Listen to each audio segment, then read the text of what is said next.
I would like to begin with a riddle. I can make you laugh. I can make you cry. I can even resurrect the dead. I am formed in an instant, but can last a lifetime. What am I? Well, as you think about this, and as you probably have guessed, it's something you're using right now. In fact, it's your memory. My name is Angela Albercht, and I'd like to talk to you today about what memory is and how it functions. So let's begin by asking ourselves, what is memory? Well, memory is your ability to encode, store, retain information, past experiences in your brain. In other words, it's going to be the sum of everything you remember, or know. And this can include facts, habits, and skills, among the many. Now, it was once believed that memory was compared to something of a filing cabinet. So the whole filing cabinet would represent your entire memory, the whole scope, and each individual file would represent each individual memory. But according to McGill University, this in fact isn't the way we should view memory. Rather than thinking of it as a compilation of information, we should view it as a reconstruction of different parts of your brain. Let me give you an example. Let's say we take riding a bike.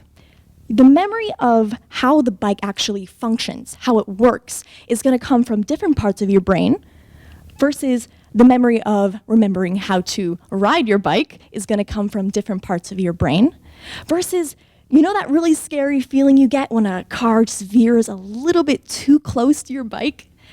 That's going to come from a different part of your brain as well. But the beauty in all of it is that all of these components come together to consolidate one memory.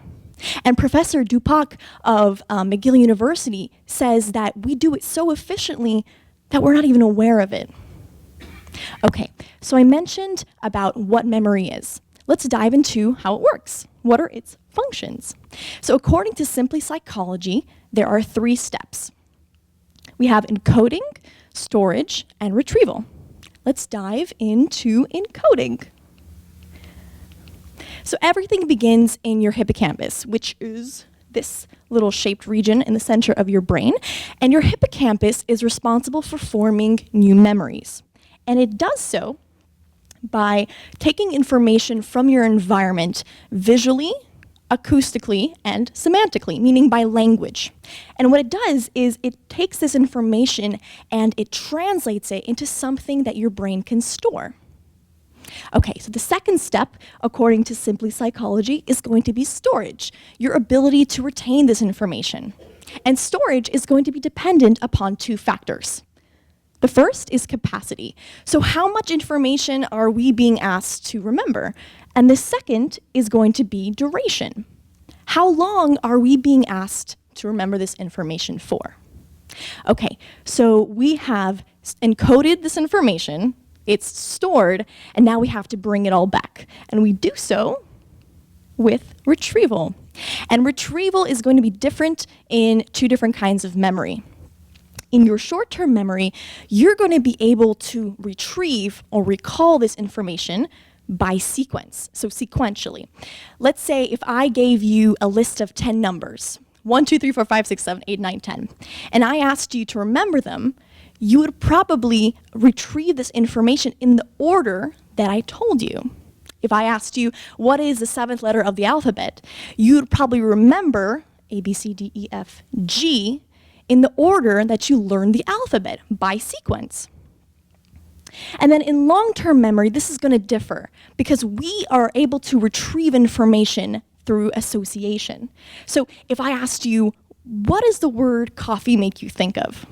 Well, coffee might make you think of that coffee shop down the corner, which might make you think of, oh, I was supposed to study at that coffee shop down the corner, which might make you think of, oh, I have a math test tomorrow. So long-term memory is going to, you're going to be able to retrieve this information through association, and in your short-term memory, you'll be able to retrieve this information by sequence.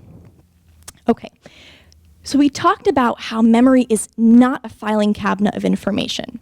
It's not just a compilation of information thrown, in your brain. It's a reconstruction of different parts. We mentioned how there are 3 components to the stages of memory. So we begin with encoding, which happens in your hippocampus. And we talked about how storage is dependent upon capacity and duration. And we mentioned how it's going to be different in short-term and long-term memory in the way that you retrieve this. But at the end of the day, memory is not just a bunch of information, that you know. Memory is your habits, your likes, your tendencies, your personality. At the end of the day, memory is who you are. Remember that.